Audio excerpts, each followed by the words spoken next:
Hello, everyone. Welcome to my channel. I am Ananda Rose, and today I have with me Kirsty Marie.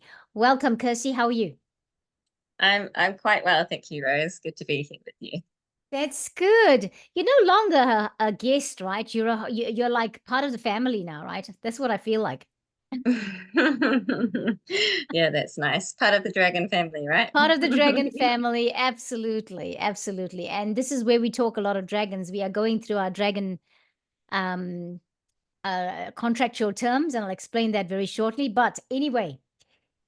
So, everybody, we are doing a reflective chat. If you're wondering why we're talking, we're doing our reflective chat, and it's our reflective chat post doing the second installment of bringing in light codes that we did on Sunday, just gone by, the 21st of July. Okay. Now, we were feeling guided to come in and do these light codes, which we had to bring in because after the first one, we realized that, we had brought in light codes, but they were anchoring. And then then we had to do another installment with this then came in. And Kirsty, I'll get you to explain that very shortly because you did such a good job of it on Sunday, what the light codes were for Sunday.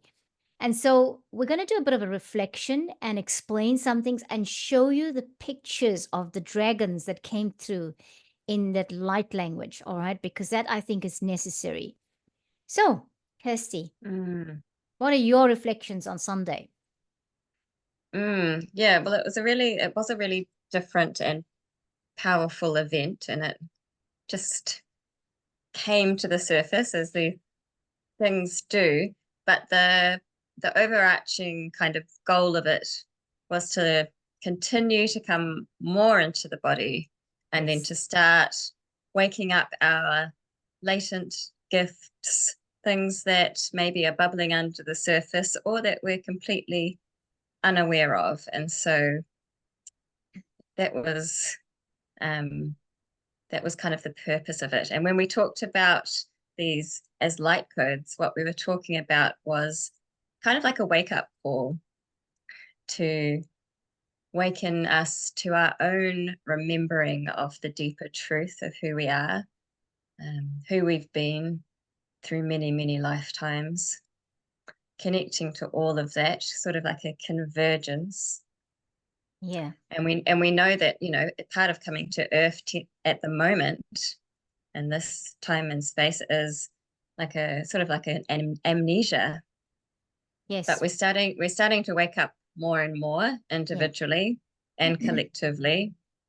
And so the idea was that we might start to awaken some of those gifts, and they can look so different for each person. So perhaps your Yes. light comes through in the form of art or writing or light language, but it can be any number of ways. It could be the way that you contribute to the world in terms of technological developments or working in the field of health or science, or and just in the way that you be, just in your presence. And I shouldn't I'm not going to say the word just, in the way that you be and your presence, because sometimes that doesn't sound very glamorous, and we get hung up on things that are absolutely possibilities for us, like being telepathic, um, and connecting to higher energies. We all have those things. And on a day-to-day basis, we're transmitting energy or light codes, if you will, all the time in our interactions with other people, with animals, with plants, with the earth. And it can be profoundly simple in many ways. Mm. Yes. Wow. I like that explanation. It's quite it just gives us the whole of what we're trying to do. That explanation. It wasn't long. It was just saying, come into yourself now, come into the present as you are. And if Mm. how you're feeling, whatever you're feeling, it's okay. Whatever is the thing that you've been, I suppose, deemed to be neurodivergent for, um, that is actually a positive thing. It's why you came, because you are Mm. showing outwardly how we are how we can be different and we can still be okay. We can, we can take all of that. And there's lots of those sensitivities that come into it, right? It's not just about the thing that you do really well, like some people are amazing artists. It's also about that physical sensitivities, because the body is sensitive, the mind is sensitive to all of the things that are here on the planet, and because of the programming. So maybe there's a bit of purity in the way, pureness of the soul, uh, Mhm. for these people that come here, all of us that come here that are like that, or are deemed to be like that we have a Mm. purity of soul, and that is why we're so hypersensitive to something or the other. And and that doesn't have to be there is no program about my sensitivity being the same as your sensitivity, right? It's just everyone's uniquely themselves. So That's right. And so we all have these awarenesses. And so sometimes it's an irritation, but when we notice something that's suboptimal, yeah. then we can be the people in the world who say that out loud or start taking action to shift those things that feel out of kilter. Mm. Yeah. And it can be uncomfortable to be the one who notices and who feels. Um, and probably most of us have been either called or considered to be too sensitive, at least at some point in our lives. Mm. Yeah. Yeah. Mm.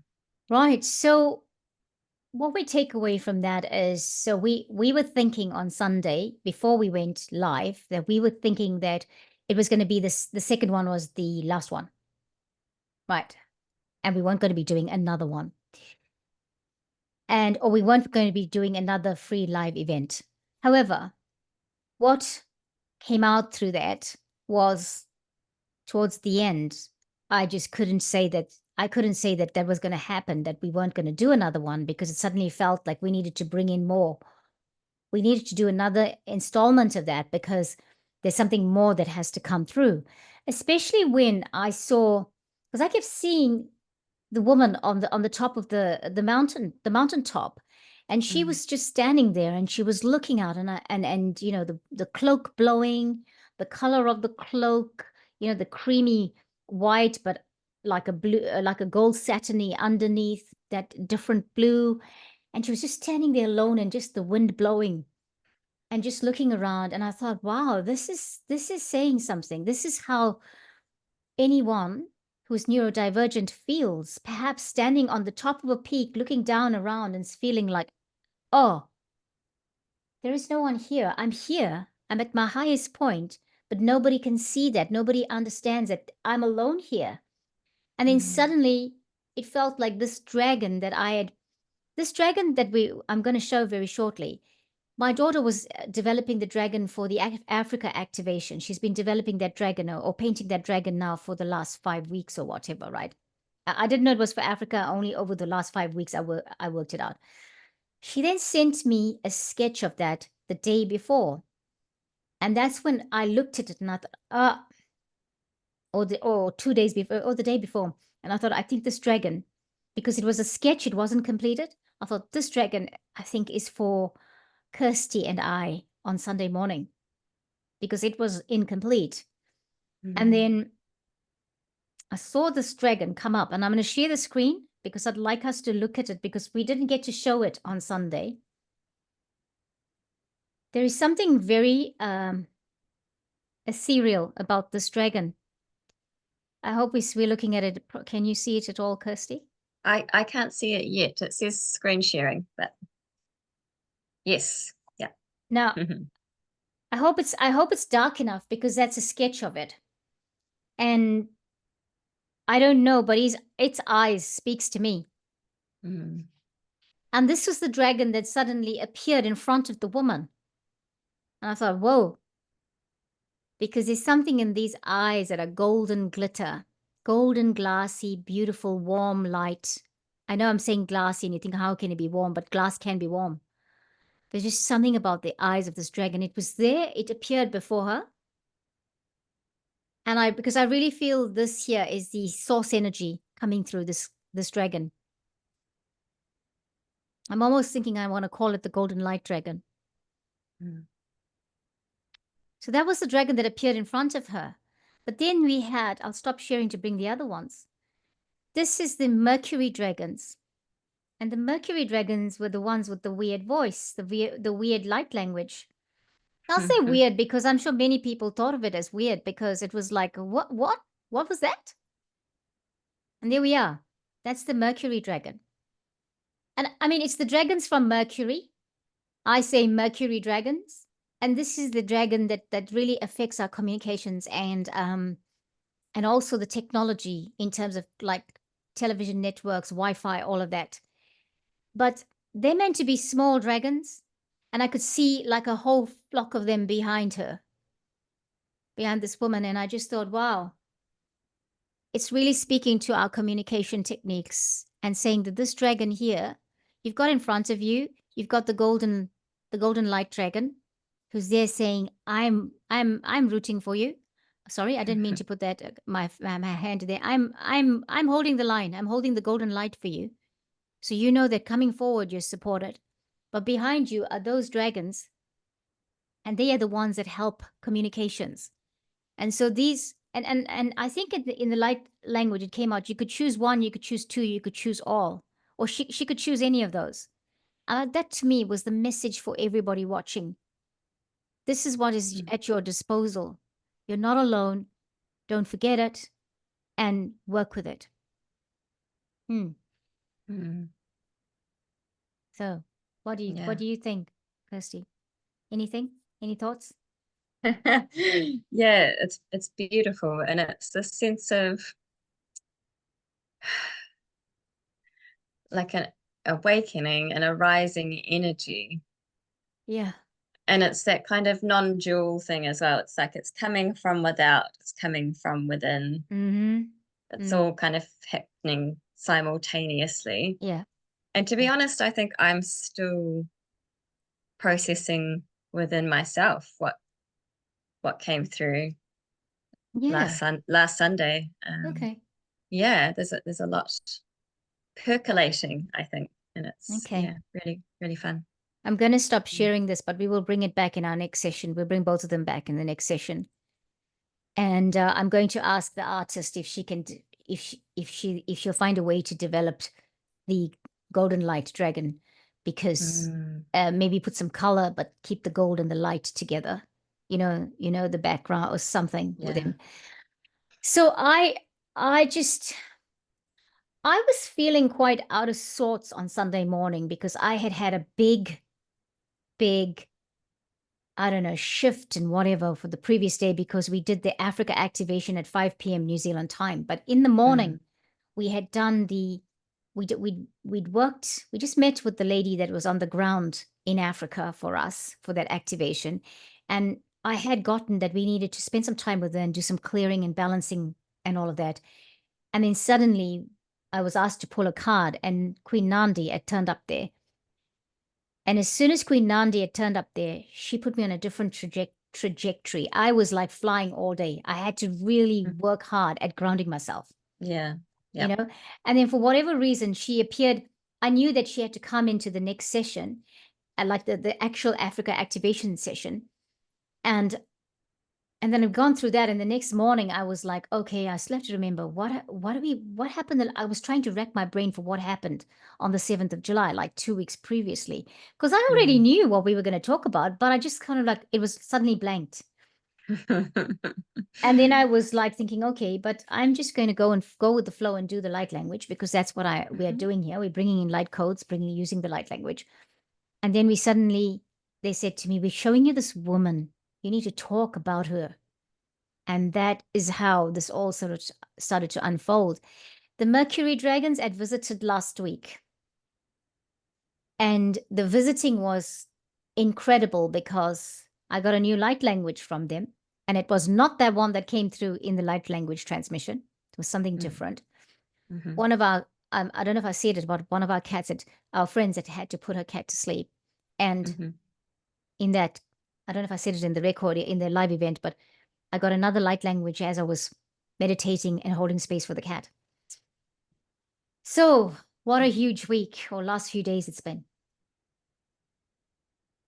Yeah, lots of shifts happening in the big wide world, and lots of shifts happening internally. Yeah, It's very interesting, very very interesting. interesting Right. times.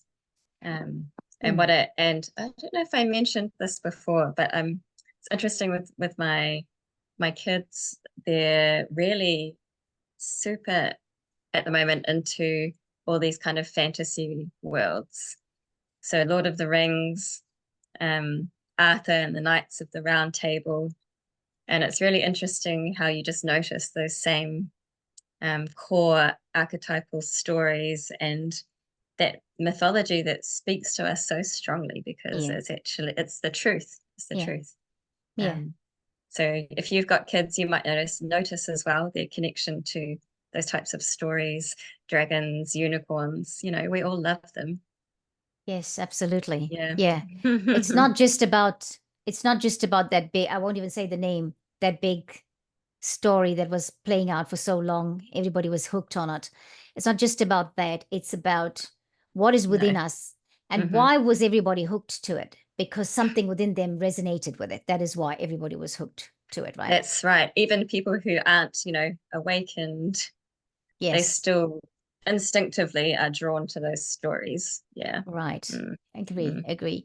So I want to say something. I on Thursday, Sarah, Ariana, Emma, and I did a paid event that people registered for. We had advertised that on the channels, and we did a dragon initiation. That was for anybody who wanted to go through the dragon initiation with us. And so post that, we were suddenly on a different trajectory again. And Emma Liston had put out a video called The Dragons Speak. And I watched it, and I just suddenly started to see, how they've been saying, and please understand about what I'm about to say. It's not crazy.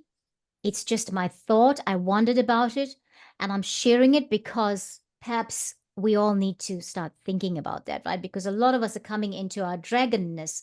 A lot of us are coming into our awareness of, oh, we used to work with dragons before. We used to, if not work with dragons, maybe we were dragons. Maybe in another realm we were dragons. If you listen to the Stellar Nations, Mm. that Leslie Shankman has done, the story of the stellar nations, and that we are part of the 13 stellar nations, and all stellar nations have an aspect of us, and we are the combined aspect of ourselves here on Earth. It makes you stop and wonder, when we say the dragons have been sleeping on the planet. Is the sleeping to do with physical dragons sleeping, or is it to do with the dragons within us sleeping until this is the time to wake up? Do you Mm. know?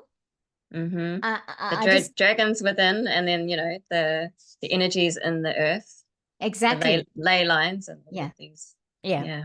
yeah. Mm-hmm. So I feel like I needed to say that because I feel from listening, from going through that process myself with all these different things, events we did, that we were suddenly we were we were just blasted into something new after that activation session, dragon initiation with Emma and Sarah. And then we had, we had Africa's activation. And before Africa's activation, we had this thing with our person on the ground. And then we had our session. It was like everything's like suddenly like, wow, coming to the forefront. So, everybody take some time to think about that. And I want to say this much: if it's feeling strange, it's okay. If it's feeling like, oh my gosh, how can I see dragons? People are going to think I'm crazy. Well, people have thought weird things about us for a long time, haven't they? So what's another one, Yeah, exactly. Yeah. you know? Mm-hmm. And I'm actually wondering if anybody who identifies with neurodivergent, if for all of us that are like that or have this identity of we identify with being neurodivergent, is it that what we're supposed to come into the realizations of the fantasies that we are seeing, that we've been seeing, the things that we've had visions of, coming to the realization that it's absolutely okay. And whilst it it was not quite okay, whatever we were thinking, feeling, behaving like with the rest of the world, But again, we perhaps are the transformers. We are here to show the way of out of the programming, but more so showing other people. Is it that we may be uncomfortable a little bit because of the of having the dragon energy and the dragon, perhaps having the sleeping dragon within us? Mm, Is that that's maybe right. why? Yeah, could be elements, and there could be elements of, you know, you can have these things latent, and then the timing kind of has to be right for it to come into its full expression. And so often, before the time was right, perhaps when we were children and we just felt lonely or misunderstood, that was part of our process. And I'm not sure what will come up, but I'm feeling like some more elements of really connecting in with the inner child, our childlike selves, our childlike innocence might come into the next session, sort of making peace with things that happened that were painful at the time. So inviting them in as part of the beauty of our journey, and remembering further what were those dreams that we had when we were a small child, those things that felt like they weren't real, those things that very early on we let go of because we saw the way people looked at us, or we heard people saying things that made us go, oh, better not talk about that. um Yeah. yeah, it's that really reconnecting. Yeah. So I like that because I feel that's exactly where we're going to. We are getting this inner child healing. We're Mm-hmm. coming to now be able to express ourselves without worrying, without having fear about what that's going to look like, how we're going to be uh, um, received by Received. other people, and there's a lot happening where people are now, people who have not been considered to be neurodivergent, all right? And I hope I say the words right. So correct me if I'm not on the right trajectory with the words, Kirsty, because I really don't want to upset anybody with how I express that. But I'm hearing a lot of these people that were not considered to be so are now coming out and saying things like, I can see dragons, right? I know a few people where someone said, one of them in particular, someone said, there's something wrong with you. They've just, like, by giving their self-expression, they've really started to cause family members to start to wonder about um their mental state. Okay, so just remember, for us, we don't have to worry about that. Our families already know who we are, and the world around us know who we are. And so that's the thing. We have been in tune for all this time. And even though we might have been ahead of our time in what our responses, or what we might have said, or how we might have behaved, everything is relative and relevant. We couldn't know that we were like that until we behaved in a way that was like, oh, to the rest of the world, don't behave like that. It's not okay. Or when they try to put us in boxes, we wouldn't know we don't fit in a box if we didn't actually come out and say it. Because yes, it was not for the time, but I agree with you. But how were we going to know we were like that if we didn't actually be ourselves? You know? Mm. So, yes. So our next event is on the 4th of August, right? Mm-hmm. Yeah. It's on the 4th of August. We will put out the reminder. It's going to be the same time, and it's going to be Sunday, the 4th of August at 7 a.m. New Zealand Standard Time. We will put out a reminder, a recording to remind everybody. There won't be a second reflective video like we're doing now, because I know the first one, I probably said this before, but the first one we did 2 reflective videos and we did 2 reminders, but we will just do the one reminder so that everybody is reminded to join us on the 4th of August at 7 a.m. in the morning on Mm-hmm. that Sunday. We really want to bring in these codes because post that we have got some other thing that we're going to be offering. I'm just going to give you the heads up, especially if you were feeling very strongly called at this time and you're feeling like you want to work more with your light codes. then we're going to work with you. And that's just what I'll say about that, because I think we need to do things in steps. And so, right, we are now working towards to that 4th of August event. And however you're feeling, maybe you feel like you need, because I think other people will be assimilating the code still, like you were saying for yourself, right, Yeah. Kirsty? Yeah. So go through it. It's 2 weeks. It will be, by the time we get to it, the 4th of August will have been 2 weeks from the last one, which was on Sunday gone by. And then hopefully by that, not hopefully, I think by that time, it's ample time for everybody to have processed, assimilated, got some downloads and all of that. And we're looking forward to you sharing your experiences with us about it, you know, putting notes in the comments box and all of that. So yeah, that's what I needed to say. Anything else you want to say, Kirsty, before we go? Not really. I mean, I'm just really looking forward to the next event and continuing developing that energy and, you know, let's and co-creating a new world, you know. Yeah, yeah, absolutely. We are Oh, co-creating a new that's world. right. All you beautiful weirdos, join us. And I say that with complete love, you know. Complete love, complete love. And we know that we've been called that. Not not that we wanted, we were thinking we were thinking like that all the time, but we know we've been called that. So, you know, that's why we are playfully, lovingly saying that. And it's okay. Isn't it a good time to be weird? Yes, it's the perfect time, I think. Like, it's like, this is what I came for. Now's my time, you know. Yeah. Anyway, thank you, everyone. We will catch you next time on Ananda Rose. And yeah, listen out for the recording. And again, the 4th of August, Sunday at 7 a.m. will be our next live event. Yes, and it is a free live event. And then we'll see what comes through that to see if what we're thinking about for the next one is the way to proceed, okay? So thank you, everyone. Thank you, Kirsty. Thank you. Bye-bye, everyone. Namaste.